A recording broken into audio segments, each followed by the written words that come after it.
Alors, depuis des années, c'est une forme de guerre civile qui est mise en place. 13 000 morts depuis 2014. Des chiffres, le 26 mai, le gouvernement de Kiev a bombardé sa population.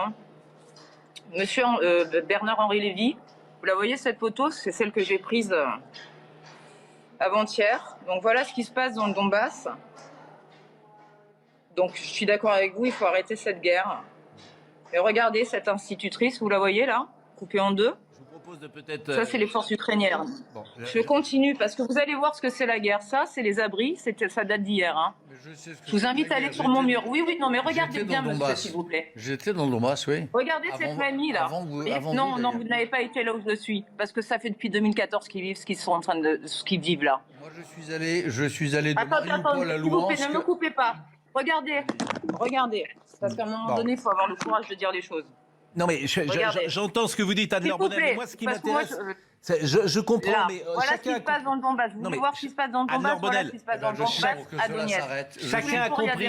Je suis pour que cela s'arrête sans délai. Bon, ce qui m'intéresse, chacun a compris votre message et vraiment je vous en remercie. On n'a pas l'habitude de montrer la réalité de la guerre, mais la guerre c'est pas une statistique. Anne-Laure Bonnel, c'est des morts, vous avez raison. Je comprends votre émotion et vraiment, mais simplement moi je veux comprendre pourquoi Zelensky, puisque c'est Zelensky, bombarde-t-il depuis 2014 les Ukrainiens du Donbass?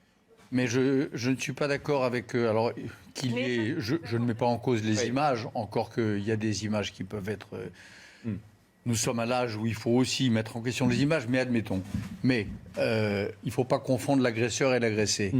Depuis 2014, moi j'ai été dans le Donbass à plusieurs reprises. J'ai fait un morceau de film sur le Donbass. J'ai fait un grand reportage pour la Soudaché Zeitung, enfin bref, ainsi de suite. J'ai passé du temps dans le Donbass et partout, depuis Mariupol jusqu'à Stanitsia Louhansk. J'ai remonté les 450 km.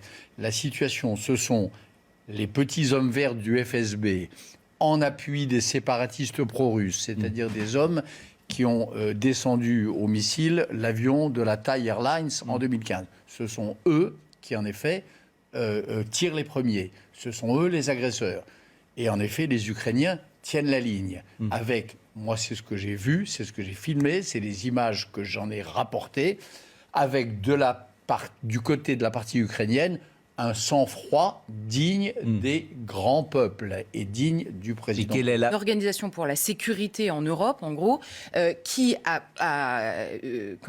favorisé des accords à Minsk en 2014, où l'Ukraine et la Russie, pour faire simple encore une fois, s'accordaient sur un cessez-le-feu dans cette partie séparatiste, à savoir le Donbass.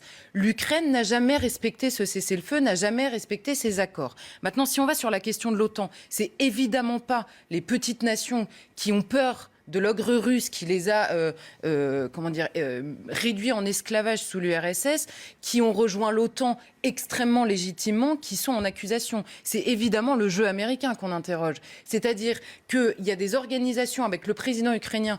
On dit à l'Ukraine, et d'ailleurs sur les deux tableaux c'est atroce, on dit à l'Ukraine, on fait la politique de la porte ouverte, peut-être un jour, évidemment il ne rentre pas, il ne rentre jamais. Le président Zelensky qui est parfois présent dans les organisations de l'OTAN, dans les réunions de l'OTAN, et de l'autre côté, pourquoi est-ce que les Américains refusent qu'ils entrent dans l'OTAN? Parce qu'ils savent très bien la réaction que ça provoquerait chez Poutine, qui le dit depuis 15 ans.